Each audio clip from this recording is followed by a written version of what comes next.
Suzanne's Paparazzi Jewelry, 24/7 shopping available. 160920 is the code. Show her some love, like she showed us.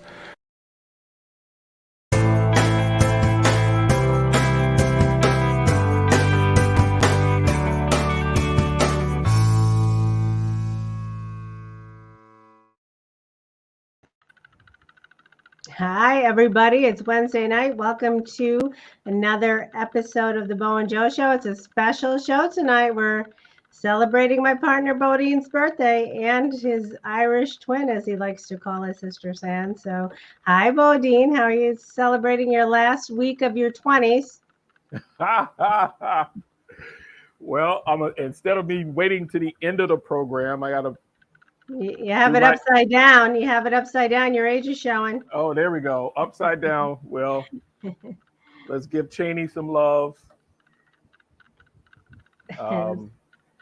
Yeah. So last week in my 20s. How about that? Well, you look good for 29. Yeah. Don't feel it though. Absolutely don't feel it. Hey, let's make sure we send out all those notifications so folks can find it easier to get to us, right? I'm on it.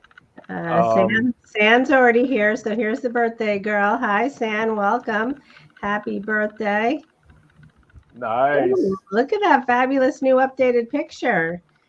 Yes, her daughter got married. My niece got married last month. And that is her new profile picture. Yeah, and and it's so funny because I wanted to chime in on Facebook because everybody was, congratulating her on the wedding and giving her all these kudos about her portrait. And I was going to chime in and say, what are you guys talking about? Of course she's gorgeous. She's my twin. She looks like me. But I said, no, I'm not going to do that. People are going to be like, what's wrong with him? So I said, nah, let me hold off on that.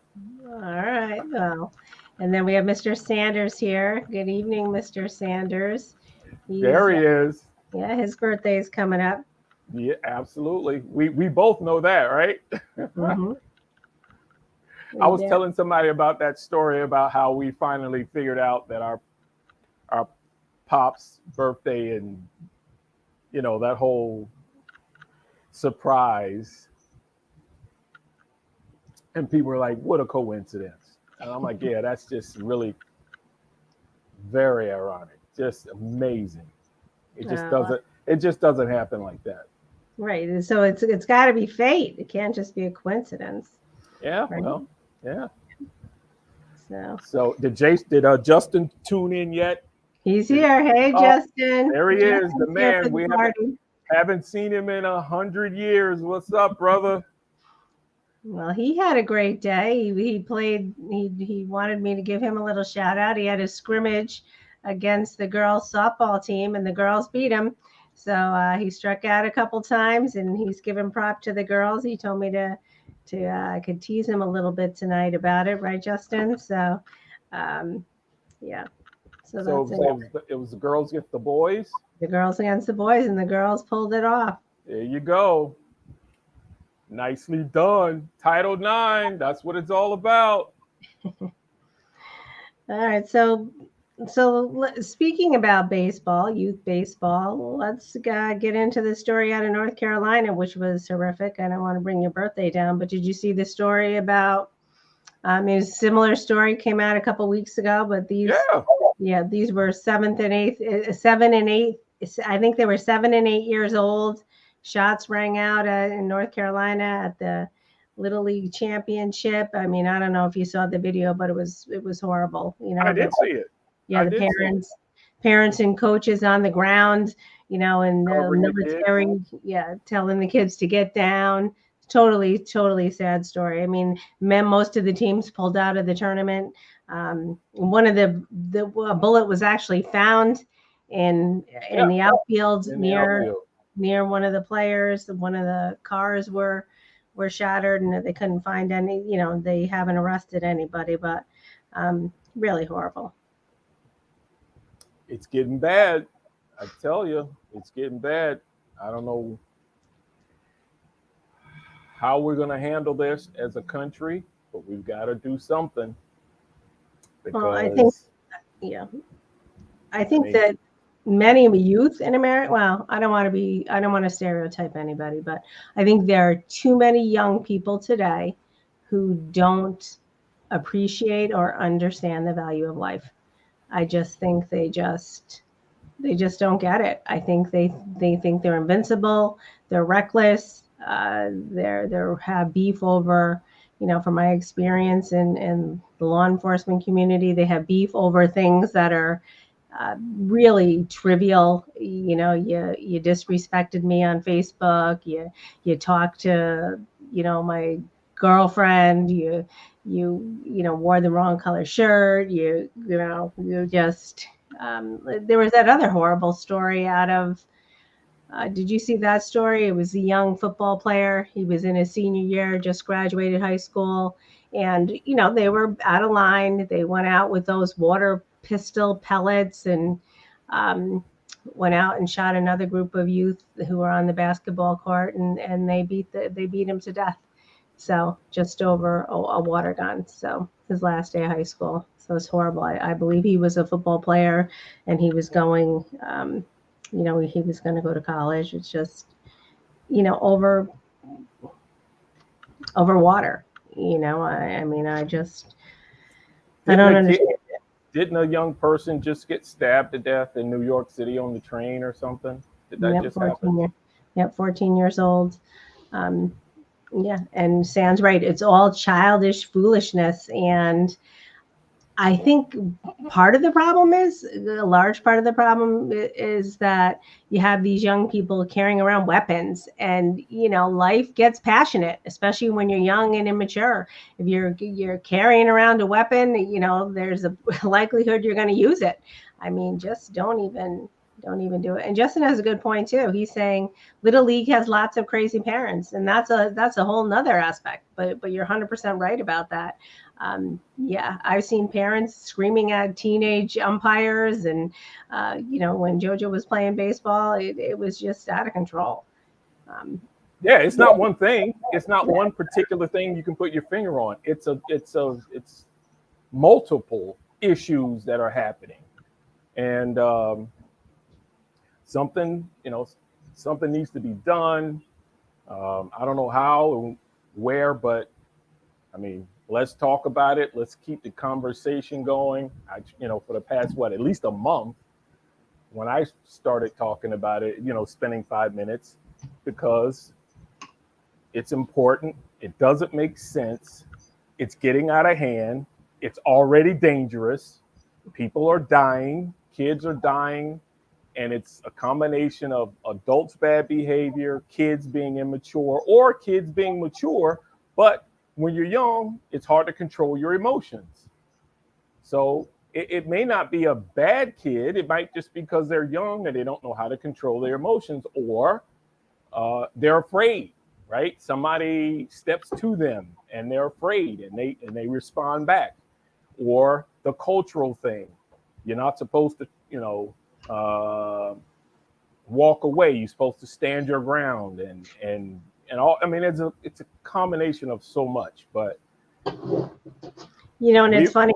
I tell my sons the exact opposite, and my in-laws, used to have a fit, oh, they have to learn to defend themselves. And I tell them to walk away, because you can't defend yourself. You don't know, a fight today isn't just a fight. You don't know if somebody has a gun. You don't know if somebody has a knife. You don't. So it's not worth it. To me, I tell them, this person, if they're care so little for you that they wanted to get it, that they want to get into a physical altercation, just walk away, because your life is worth more than that. And listen, right down the street from where I live, there are parents who have their kids in karate classes, right? And one of the things that I think those dojos, if that's the correct word, or the masters or senseis or whatever they're called, part of that learning process is being able to control your emotions and walk away, because if you can defend yourself, then it's easier to walk away. right? So Right. there's a difference between walking away because you want to avoid the confrontation, and walking away if you know you can defend yourself. Well, let me back up. There's a difference between walking away because you don't know what the other person's going to do, and the other option is walking away because you feel confident, you can defend yourself. You're just trying to avoid the situation. So, yeah, if you want your kids to walk away, I would say put them, allow them to learn how to defend themselves so they don't feel bad walking away, right? Because Right. as a man or a young man, walking away in that peer pressure situation is not, it's not going to end by walking away, because peer pressure, guys are going to be, oh, you punked out, you walked away. But if they know you can defend yourself and you walk away, you'd be like, hey, you walked away because you knew you were hurting. That's a different scenario. Does that make sense? Does, yeah. And luckily, my sons have been, pretty fortunate that hasn't occurred. I mean, they had some minor bullying issues, but that's, going back to elementary school, that really was, they were inconsequential. I mean, not at the time, of course, but they weren't physical altercations. And, Right. Read what Stan said. She said something when I started talking and I missed that. She said the parents have taken the fun out of the game. Yep. Well, listen, I am not going to sit here or stand here and act as if I'm holier than thou or goody two shoes, because that Irish twin and I used to cause havoc.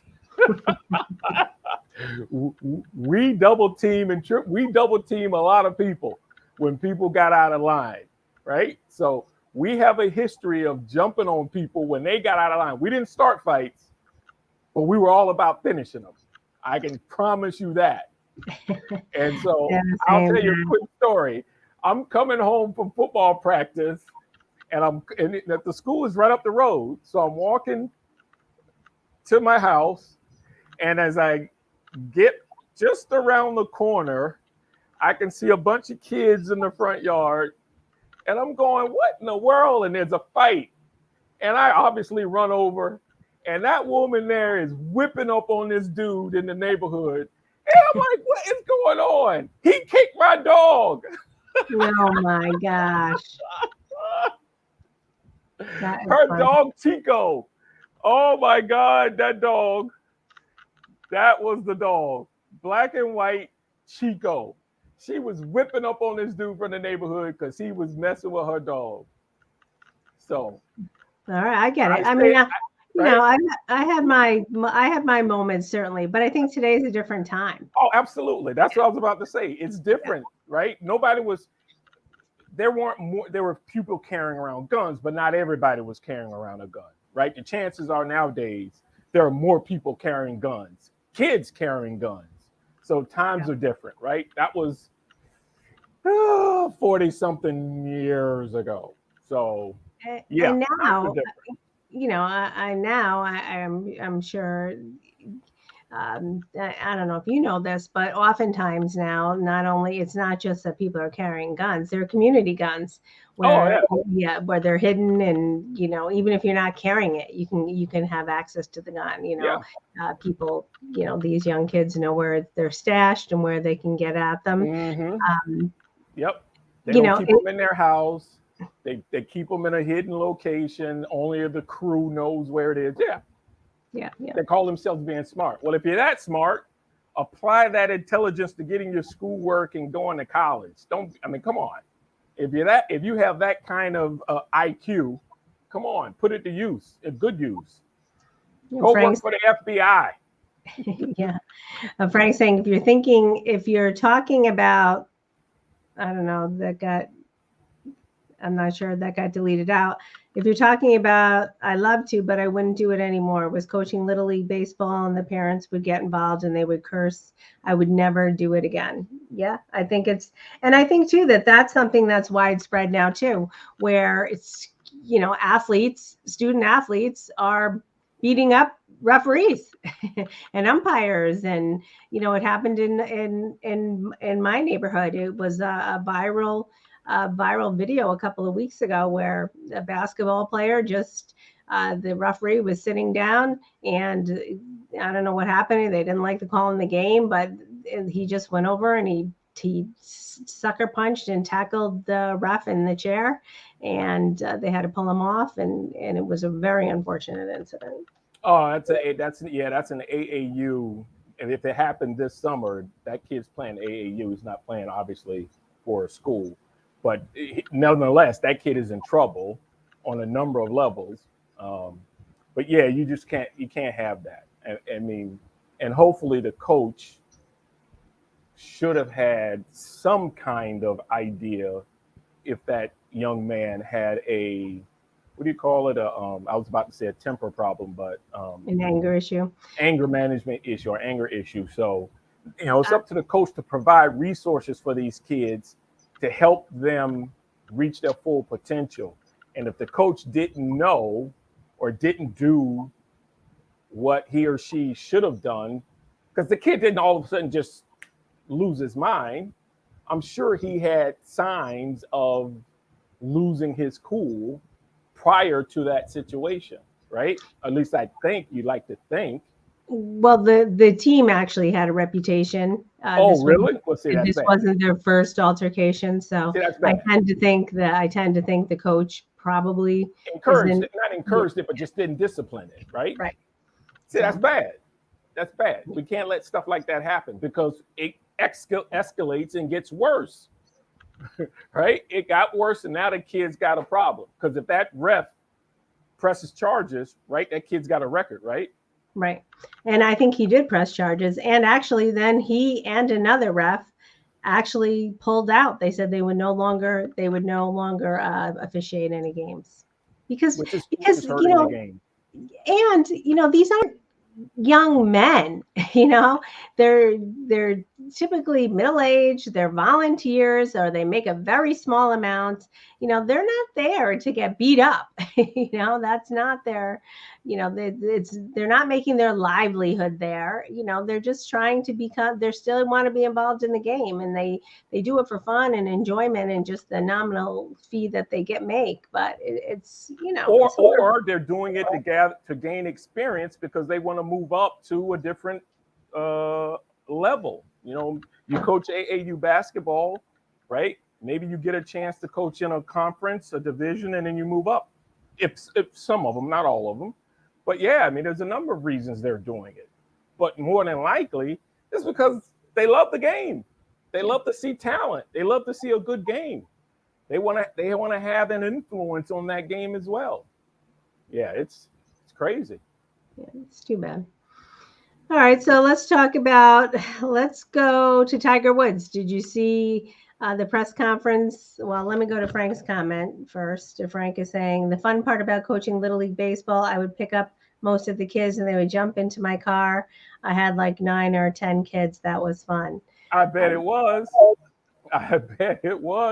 Young kids having a good time, enjoying life, right? Come on. That's the fun part. It's, the camaraderie, building relationships, right? It's just like when pro athletes get ready to retire and they're asked, what are you going to miss? They don't miss working out, lifting the weights. They miss the building relationships part, traveling, actually on the bus, in the car, right? In the hotel, right? All those things. Everything else, there you go, Frank. Everything else they don't miss. They're not going to miss, right? So you're right. You've done that, right, Joe? You got 3 kids. You've had a bunch of kids in your car. I have. So you know what that the genuine smile and fun that they're having is, it makes you feel as a parent really good, right? Yeah. Yeah. For a minute, and then you're like stressed out because you got all these kids screaming and having fun in the car. And Frank's making a great point here. I mean, he's also saying he helps some of the kids with their homework. So these relationships really are really much broader than just coach. And Absolutely. some of these coaches who, and most at the little league level, they are volunteers. Some of these coaches are actually lifelines for some of these kids. It's all they have. And really for you're risking losing valuable volunteers who really are making an impact in people's lives. So Absolutely. No question about it. Frank was probably more than likely viewed as a father figure and a coach, and a protector. I mean, he played a number of roles as the coach. And when you have a good coach, you can have a positive influence on kids' life. If you turn out to be a bad coach, it could be the opposite, right? So absolutely. Kudos to Frank. Absolutely. No, I mean that you hear all kinds of guys. Brandon. Hey, Brandon. You hear all kinds of guys who've made it to the pros talk about their little league or Pop Warner or coaches when they were younger. Not all of them, but a lot of them, because they played a positive role in their life. So you're absolutely correct. And sometimes it's a teacher too. I mean, I always like to give props to the teacher. Well, coaches are teachers. Yeah.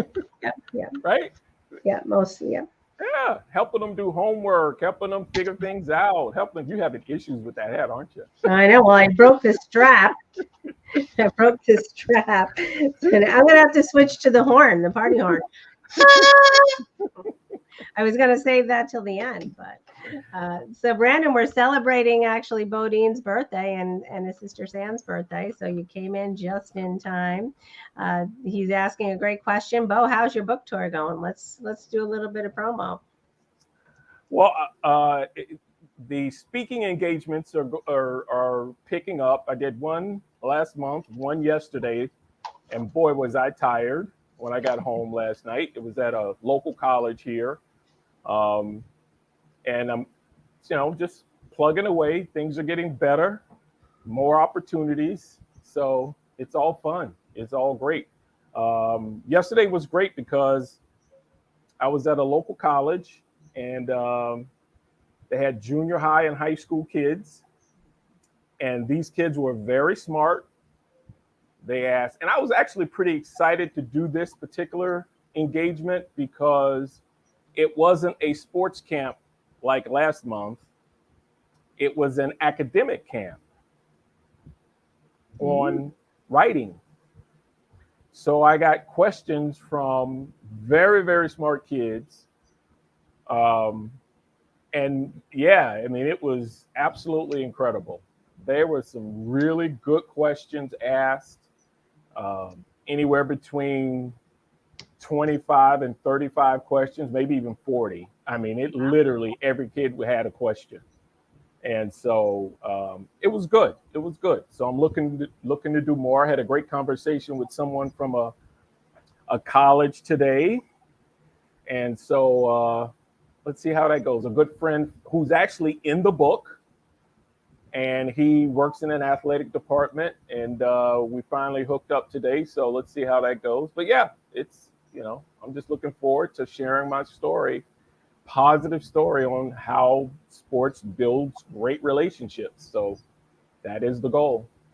That's the goal. All right, perfect. So if anybody wants to give Bodine a birthday present, go out and buy that book. Or send me a referral, somebody who we can talk about it. True. Hit me up on my Facebook page. All right, so let's switch gears to Tiger Woods. Justin wants to talk about that. I found that story interesting this weekend. He really, in a press conference, he slammed the Live Golf. He entered that conversation, and he really slammed the league. Greg Norman. Yeah, he said that they were really taking away this guaranteed money. He understands and appreciates it, but really taking away developmental tools and opportunities for these young players who may never play in the PGA. because if you're playing in the Live, you're not welcome in the PGA anymore, correct? Yeah, but that's a fight. And remember, I told you this. What did we start talking about this a couple of weeks ago, even before you went on vacation? This thing is getting ugly. Mm-hmm. And it's now the DOJ is involved. Department of Justice is looking into the contract of of the PGA in terms of what's the word I'm looking for? The non-compete agreement, right? Mm-hmm. And so, Okay. yeah, it's getting ugly. When it reaches the DOJ, it's gotten ugly, right? And so, I saw Tiger's part, not all, of his comments. Obviously, he went after Greg Norman, and Greg Norman has a history of doing things a certain way and trying to create a golf tour that competes against the PGA. So there's a long history. I think Tiger's rationale, they said, was a little outside of the box. I mean, and I'm going to read it because I'm not going to know it. It says, it wasn't really necessarily about the PGA Tour itself, but he was saying that Live Golf events do not receive official World Golf Rankings points, which Right. will make it extremely difficult for its players to play their way into any future majors, Yep. have any exemptions they might currently have. And he said, as a result, this could be the last Open Championship for Sergio Garcia and the last majors for others like Ian Poulter and Lee Westwood, all of whom are now playing for Live Golf. And he also said that, there's a possibility that some of these players will never, never make it to a Masters or walk in Augusta. Bless you. And I think it was very significant too that he was talking about it at St. Andrews. I mean, I believe that that's his favorite course. He just loves it there, and he really came out and spoke about the future of golf. He's concerned about the future of golf. Well, first of all, he can win there because it's a links course, not a lot of trees, lots of wind, and he has the game to hit the ball and keep it low below the wind. So that's number one, why he loves that course. He really has a good chance to win. It's not a hilly course, meaning really steep up and down hills. It's like little hills, right? And so he can walk that course and compete. Number two, the word I was trying to remember, which I was hoping you would help me out with, is antitrust. Okay. The antitrust laws in America, right? So let's talk about some of those things that you just read about. Yes, the difference is if you're playing in the Live Tour and you're not earning points, you're basically hurting yourself from getting in the FedEx Cup and some of these other golf tournaments that are based on your overall play. Number two, yes, if you're a young player and you go to the Live Tour, yeah, the chances are you're going to make $1 million a year, even if you come in last place, because last place is guaranteed $125,000. You play 10 tournaments, you're a millionaire if you come in last place. He's saying you may not have to work as hard, right? Because if you're on the PGA Tour, you got to work hard. You have to earn the spots and the money, right? You don't just show up and earn money. So there's definitely a difference. And yes, we know what the overall issue is with Saudi Arabia and the potential of what was done, right? That whole issue. But when you're just talking golf, yeah, it's going to be a fight. So it really is going to be a fight. And people that came out this week swinging. I mean, talking about shots fired over the bow. No, these were haymakers. This is getting personal. So, but Tiger's right. They offered him $1 billion. $1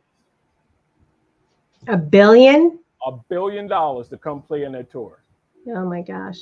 And he turned it down. I didn't Number know one, that. he's already a billionaire. Number two, he understands at the end of his career, it's not worth it. The criticism he would get to go play in that tour just because they're ready to write him a check for $1 billion, it's not worth it, right? So, but the DOJ is looking into the antitrust agreement. So let's see where it goes. This thing isn't going away anytime soon. All right. So what's next? I'm looking at my list. I'm looking at Justin. He sent me 1,000 things. I'm like, oh my God, look at this. Oh, let's talk about Gronk. This is easy. All right, Gronk. While you're looking up another topic, I'll start off with Gronk. Look up at another topic. All right. I said this before. Until we see the retirement papers, I'm not believing that the Gronk is retired, because everybody's now saying all Tom Brady has to do is give him a call on the phone and he'll come out of retirement. Listen, until I see that paperwork, that dude ain't retired. So, well, let's say, what's his incentive? I mean, by fooling around with this, a higher paycheck? No, it's not. I don't think it has anything to do with money. I don't think it has anything to do with money. I think Gronk is just keeping his name out in the conversation. It's off season. You want to stay relevant, right? He's basically piggybacking off of what Tom Brady's learned during the off season. You got to find a way to stay relevant, right? And so, but until he literally hands in that paperwork and the NFL says he retired, I don't believe it. Because even if Gronk comes back half the person that he is, that's still valuable, right? Gronk doesn't need, at his age, to catch the ball and run a 30-yard touchdown. You need Gronk when you're in the red zone, right? He released a statement yesterday, and we'll see. It will be interesting. He said his retirement is final and that he is now focused on business ventures with his family. I'm done with football, he said Tuesday in Boston. But you're right. And I don't believe it now either. So I learned that last year. But Justin said Justin has a good plan for Gronk. He can join the WWE.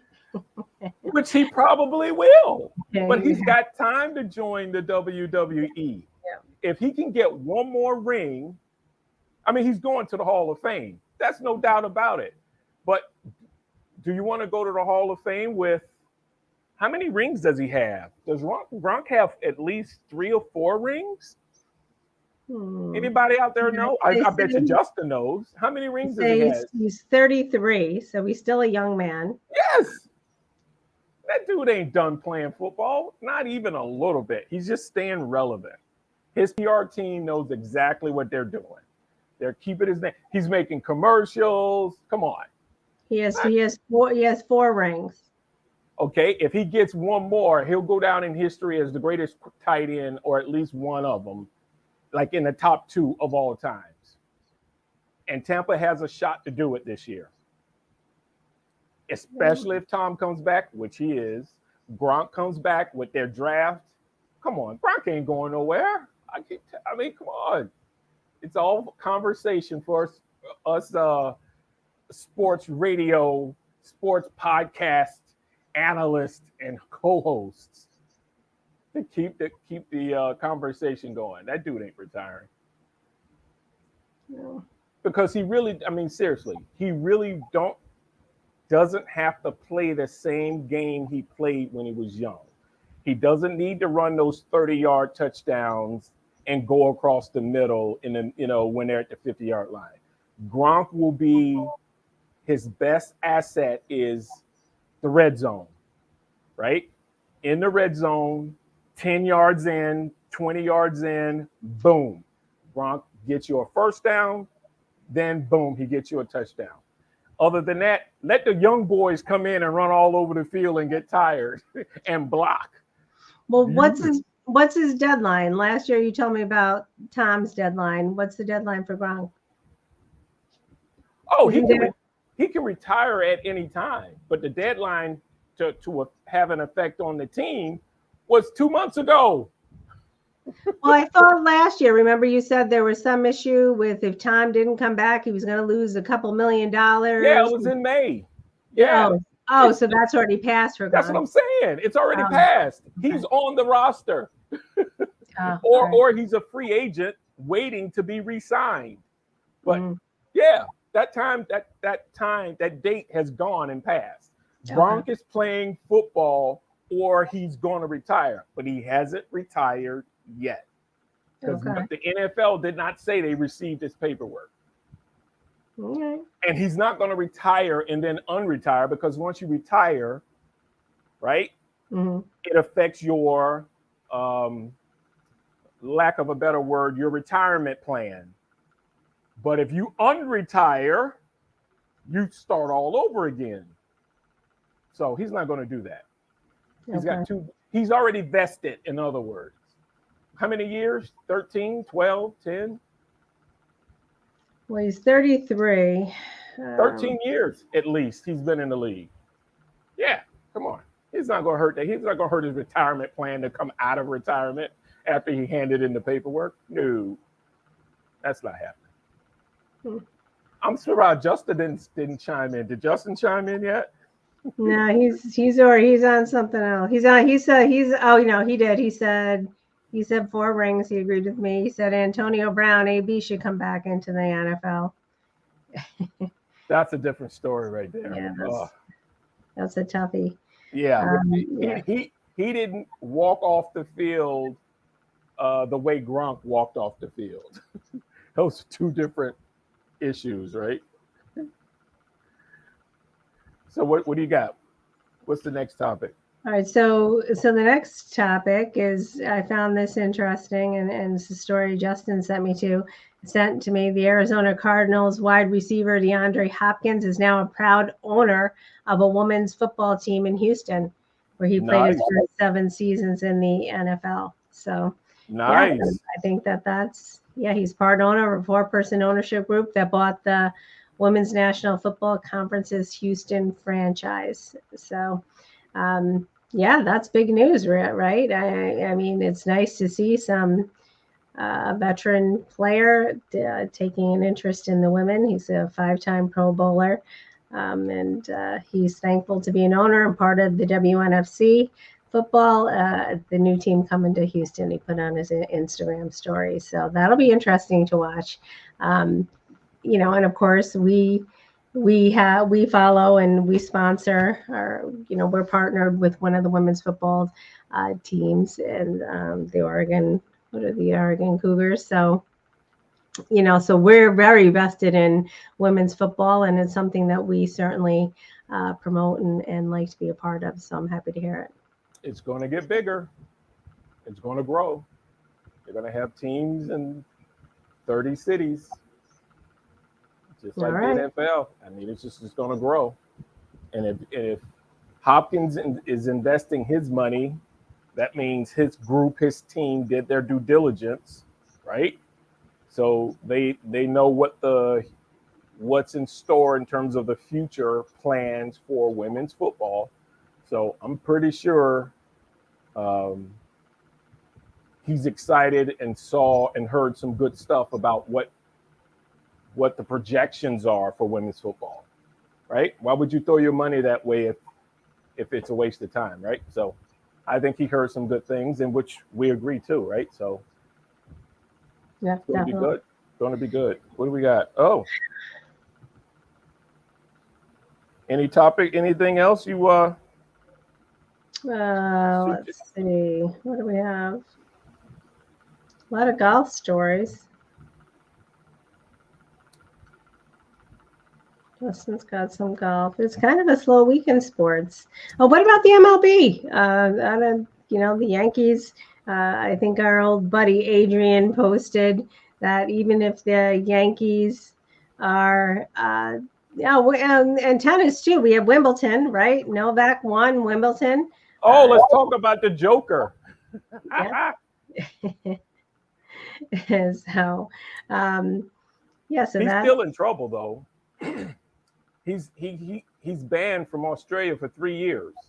Hmm.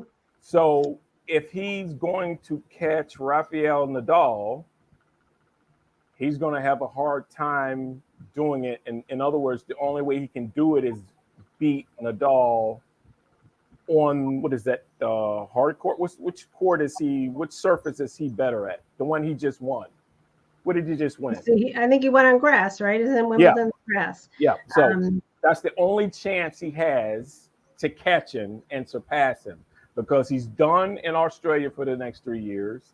Nadal is better on dirt or the hard surface. So he hurt himself by not getting vaccinated. So he lost to an Australian, and one of the tweets were, "Congratulations to the brilliant Novak who finally wins a court battle against an Australian." So, yeah, so he is, joins Federer, Sampras, and Borg in the Wimbledon four-peat club. So that's pretty impressive. Oh yeah. So he's definitely an impressive player, but I always, I try not to be judgmental, but I do have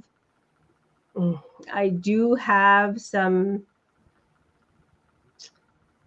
I do think that it was inappropriate for many athletes who is one thing if you didn't want to get vaccinated, but for the deception and the misguided practices and especially at the height of COVID when they were putting other people at risk.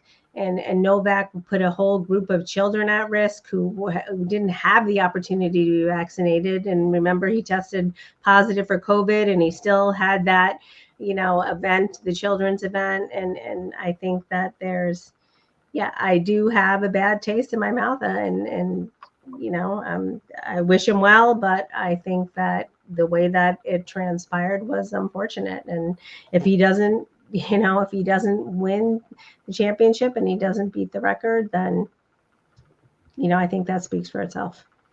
Absolutely. So. Well, yeah, it's been a slow summer, right? You had a good time. You traveled. I did travel a little bit. And so this is the calm before the storm because football is about to start next month, preseason, NFL. And so we're going to jump to it. Again, we talked about it, I think, last week about how college is going to start changing. Teams are going to position themselves. So that's going to be something to look forward to. So, yeah. Justin's bringing up Baker Mayfield. Oh, we forgot. That's a good topic. Did that happen last week or did it happen this week? After our show. It was after our show. We talk about it. We talked about it last week. I thought we talked about it a little bit. Him getting traded? Yeah. To Carolina? Yeah. So, well, and we said, we don't know how that's gonna fare. Right now, they have three quarterbacks. Right? They do. And we'll see. And I think we talked about it last week. He was in competition with for the number one. For the number one draft pick, and now they're competing to be the starting quarterback. So, we'll see. But I have to believe Baker's probably going to be the starting quarterback. I don't know. What do you think? I don't know because you never know what the organization has plans to do. But what I do know is he put out a statement saying no more State Farm commercials. And I'm like, oh, my goodness. That is so not important, right? Isn't that State Farm or was that Farmers Insurance? He was doing the commercials from the stadium. You forget? I don't remember. Oh, he was big on that was the problem. He was doing all these commercials. Just somebody, I bet you Justin remembers the commercials. Where he would do them from the football stadiums. Baker Mayfield. So anyway, he put out a tweet or a statement saying he's doing no more commercials. Well, that's good. So Um, and Frank is saying, Frank's bringing up a story. How about the story of Vince McMahon went from $3 million payoffs to 12 million? He went from one woman to about 3 or 4. Frank said he thinks it's State Farm. So yeah, I didn't hear that story. I'll have to look it up. yeah. No, I heard a little bit about McMahon, and hey, I don't know. The people in their personal lives, it's crazy. That's a lot of money. So Yeah, but when does the XFL start? That's next year. Yeah. So let's see how that goes. Maybe he's trying to get the information out now before the XFL season starts next year. If that information was to come out next year at the beginning of the season, that would be that kind of bad publicity would not be good. So he probably wants to get it out now. Get it I over think with. too, when it's I'm really torn about this because yeah, we're saying, he paid more than $12 million over the past 16 years to suppress allegations of sexual misconduct and infidelity. The payouts went to 4 women, all formerly affiliated with the WWE. And I'm not suggesting that women shouldn't be compensated. I don't necessarily. I'm not going to weigh in. I mean, everybody deals with trauma in their own way, but it's unfortunate that, in my opinion, that he can buy his way out of it, right? I Yeah, mean, that's the thing. I'm not, if the women, that's the way that they choose to handle it, because I think you protect your anonymity, and you're not, any of these women who come forward, and of course, they're all allegations. I tend to believe women. I tended to believe women because I don't know why they would put themselves through that. I know that some of them, I'm sure that there are some, like in any, they're probably false allegations. I'm not suggesting are too naive to believe that, but so I think that, they get compensated, and that's the way they choose to deal with it. But at the same time, he's going to be as successful as ever. He's not, this isn't going to hamper him very much, and that's really unfortunate. So, and I have to believe there's some validity to it, or he wouldn't be paying $12 million. Right? absolutely. Because I'm not paying anything if I didn't do anything wrong. Right. Or at least I say that now. But that's a similar story to Snyder from the Washington Commanders. Yeah, agreed. And then, here's another big story we forgot to mention. Brittany Griner, she pleaded guilty this week. I'm sure it was a political move, and I do believe she probably had those cartridges. But I'm sure that it wasn't, it's legal in this country. I'm sure that it's nothing she hasn't done before. She's been playing in Russia for, how many years? 8 years now in the off season, 6 or 8 years, I forget. So, I'm sure that she was detained for political purposes, and, they know what they're doing there. So I give her credit for doing that. I think that she wanted to move the case forward so that, I think part of the process there is she was going to be convicted, I'm sure. Yeah, I think the acquittal rate, they said, is like 0.5%. It's not even 1% or something very nominal. So, but you can't go through to the next stage unless you have the conviction. So I think she just sped it up, wanted to take accountability, and I'm sure her end game is, of course, she wants to get home. So I give her credit for doing that. She could have drawn it out, and she didn't do that. So, and we wish her all the best of luck. I certainly hope she gets back here, and that her professional career isn't sidelined by years of, jockeying and political gameplay. Agreed. And I think pressure is starting to make a difference. And the government is, getting involved on a diplomatic scale more so than they were before. At least now they're talking about it. So, yeah, I think something's going to happen. Because, again, the pressure that all the organizations, from the sports organizations, the women's organizations, Um, yeah, so let's keep our fingers crossed. Yep, definitely. Um, Well, listen, it's been a good night. We might end early tonight so people can celebrate because I am going to be up watching golf because it starts at 1:30 in the morning. oh my gosh. All right. All right. Well then, well, happy birthday. We won't see I'll talk to you, but we won't see you before your birthday here. So so have a good, what do you have any big plans? What are you doing on Sunday? Watching golf. Oh, that's what you mean. I thought you No, meant it's because it's overseas. They're showing it live tonight and tomorrow night, but Saturday and Sunday they're going to show it in the delay. You know, they're going to show it delayed. So all right. So I won't have to stay up. You know. so Sam's laughing. We get to see that gorgeous picture again. Frank saying happy birthday. Thanks, Frank. All right. So all right, so we'll end a little bit early, and do you want to thank everybody, Mr. Sanders, of course, Justin, we're happy to have you back. Brandon, Absolutely.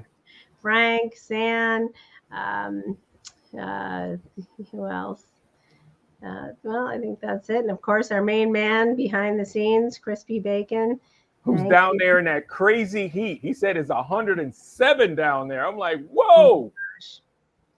That's hot. Well, listen, we've had great weather. You know this. You're further north than me. We've had great weather, but today it was humid. Yeah, today. Today was the first day it was really humid. It wasn't even 95 degrees. It was right around 91, 92. But today was humid. So we're starting to get to that August weather where it's going to be hot for a few days in a row. Yeah. We didn't get that lucky this summer. All right, we can handle it. We can handle it. We'll be in our air conditioning. We can handle it like we're roughing it. All right, so thanks everybody, and we'll see you next week. When well, in 2 weeks we're going to continue the birthday celebration. We have Mr. Sanders' birthday, so and we're your dad's birthday, my father's birthday too. Hopefully, I can get them. We can get them both. Maybe we can get them on camera. That would be fun. Yeah, that would be fun. All right, great. All right, we'll keep everybody posted. Yep. Everybody have a good weekend. Be safe out there. Happy birthday, twin. All right, Mr. Sanders said happy birthday. Oh, I talked to him after tonight anyway. So. All right. But listen, have a good